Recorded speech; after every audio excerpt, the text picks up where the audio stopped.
Hello. So today we're going to look at how we leave an airport in IFR conditions and join up with an airway.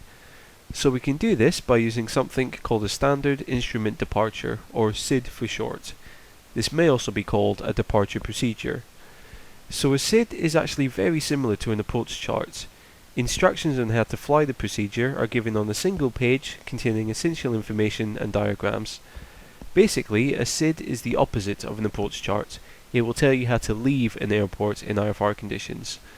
SIDs are used to guide aircraft through dangerous terrain such as mountains.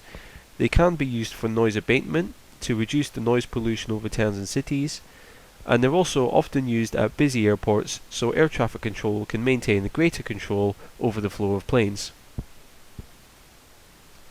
There are three ways that a SID can be flown. The first is called pilot nav. What will happen is that air traffic control will tell a pilot which SID to fly before they even start the engines. Then, once a plane takes off, the pilots will fly the SID by themselves, as per the instructions for that departure procedure. The second is called vector. This is where a pilot will take off, and air traffic control will issue instructions to the pilot for the departure. For example, they may ask the pilot to turn to a certain heading after takeoff. The last type is a hybrid, which combines elements of pilot navigation and ATC instructions. So before we start looking at charts, let's talk about vector SIDs quickly. These are used often at quieter airports which don't see much traffic in the airspace around the airport. Generally, what ATC will instruct the pilot to do is to fly the runway heading after taking off, and then after a minute or two instruct the pilot to turn to a specific heading and then resume on navigation. And this is what happens often in FSX. So let's jump into the sim quickly and have a look at this in action. Okay, so here we are in the sim, and shock horror, I'm not flying a Cessna for a change. So what I'm going to do just now is I've already set up a flight plan from Inverness down to London, so I'm just going to talk to ATC just now and get kind of clearance to fly that. And you'll hear and you'll see when they give us instructions. So I'm just going to speak to ATC just now and listen out for those instructions. Inverness Tower, Bombardier, Juliet, Alpha 068, X-ray, ready to copy IFR clearance to Heathrow. Bombardier, Juliet, Alpha 068, X-ray is cleared to Heathrow Airport as filed. Fly runway heading, climb and maintain 9,000. Departure frequency is 119.35, squawk 3457. Bombardier, Juliet, Alpha 068, X-ray, cleared to Heathrow Airport as filed. Fly runway heading, climb and maintain 9,000. Departure on 119.35, squawk 3457. Bombardier 68 X-ray, readback is correct. Contact ground on 122.6, ready to taxi. Okay, so there you go. So usually we would request that clearance before we've started the engines. You know, as passengers are probably boarding the plane, I think is when it would happen normally. But you can see they've given us two instructions there: one to fly the runway heading, and two to climb up to and maintain 9,000 feet. So what I'm going to do is I'm just going to get all the autopilot set up, and then I'm going to cut the video here, and we'll rejoin it when we're just about to taxi onto the runway for takeoff. Okay, so here we are at runway 5 at Inverness. So I'm just going to speak to ATC again, get clearance for takeoff, and then after we take off we'll get a couple more instructions, so keep an eye out for those. Inverness Tower, Bombardier, Juliet, Alpha 068, X-ray, ready to go. Runway 5, IFR to Heathrow.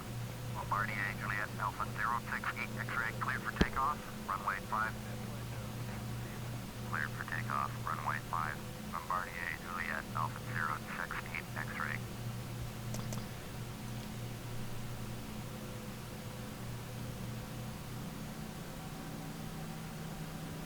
Okay, let's get a move on. So I'm just gonna do like a really kind of sloppy, unofficial takeoff here. It's just the default Learjet 45 that I'm flying here. So you know, I'm not going to treat it like it was an official or it's an add-on plane or anything. So screw procedures and whatnot.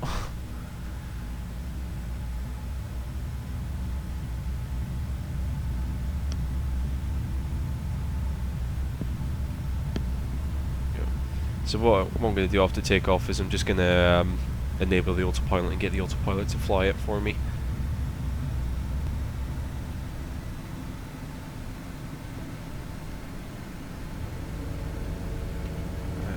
Let's do that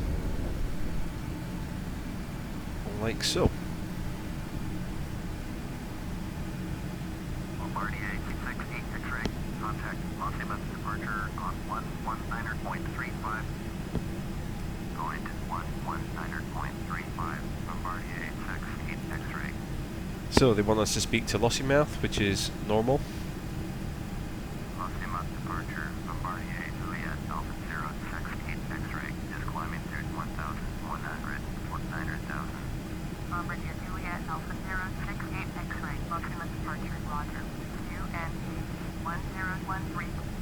Bombardier 68 X-ray, turn right heading 165, Zoom on navigation, climb and maintain 900,000.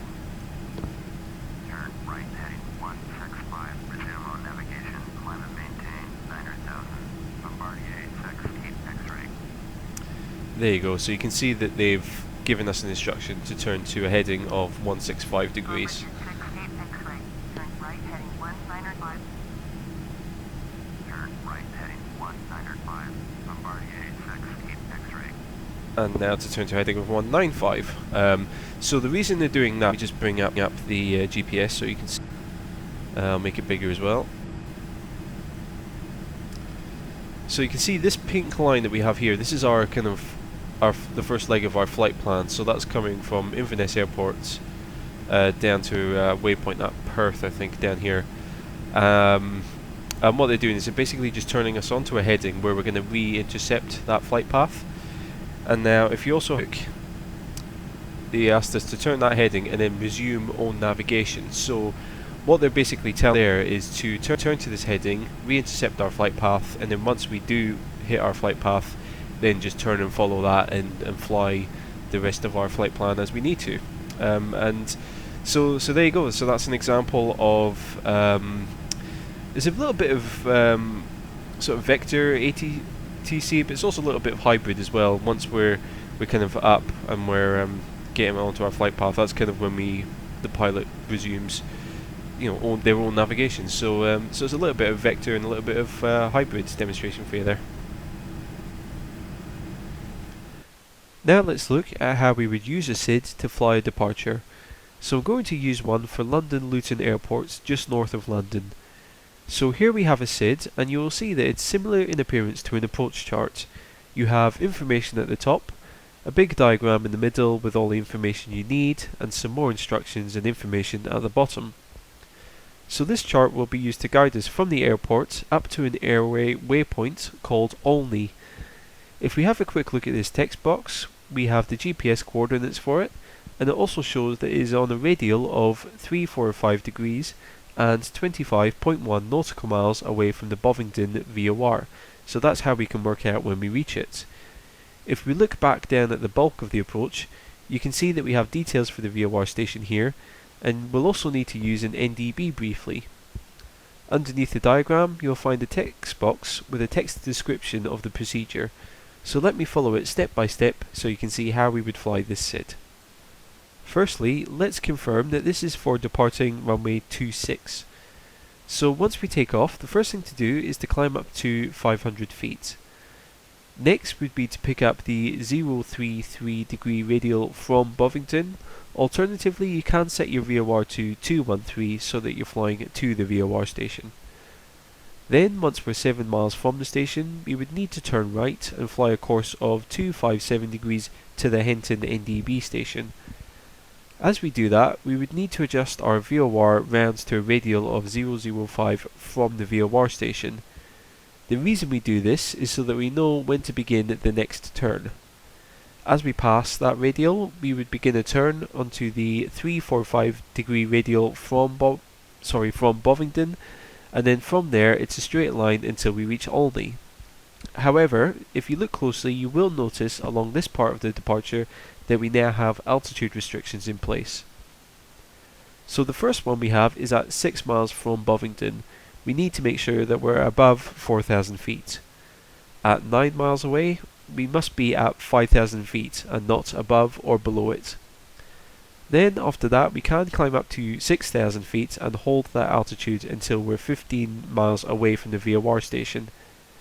And then if you follow the departure the rest of the way to Olney, you can see that we need to be passing Olney at 6,000 feet as well. Then after that you're free to follow whichever airways you need from the Olney waypoint. If you'd like to see a demonstration of me flying this SID, I'll have a video up in the next couple of days, so click on the video here or on the link below to watch that. Anyway, that's all there really is to instrument departures. The next video we'll be looking at stars, which are similar to approach charts and SIDs, but it guides a pilot from the cruise phase of flight down to the approach phase. Hope to see you there, many thanks for watching, and I'll catch you later.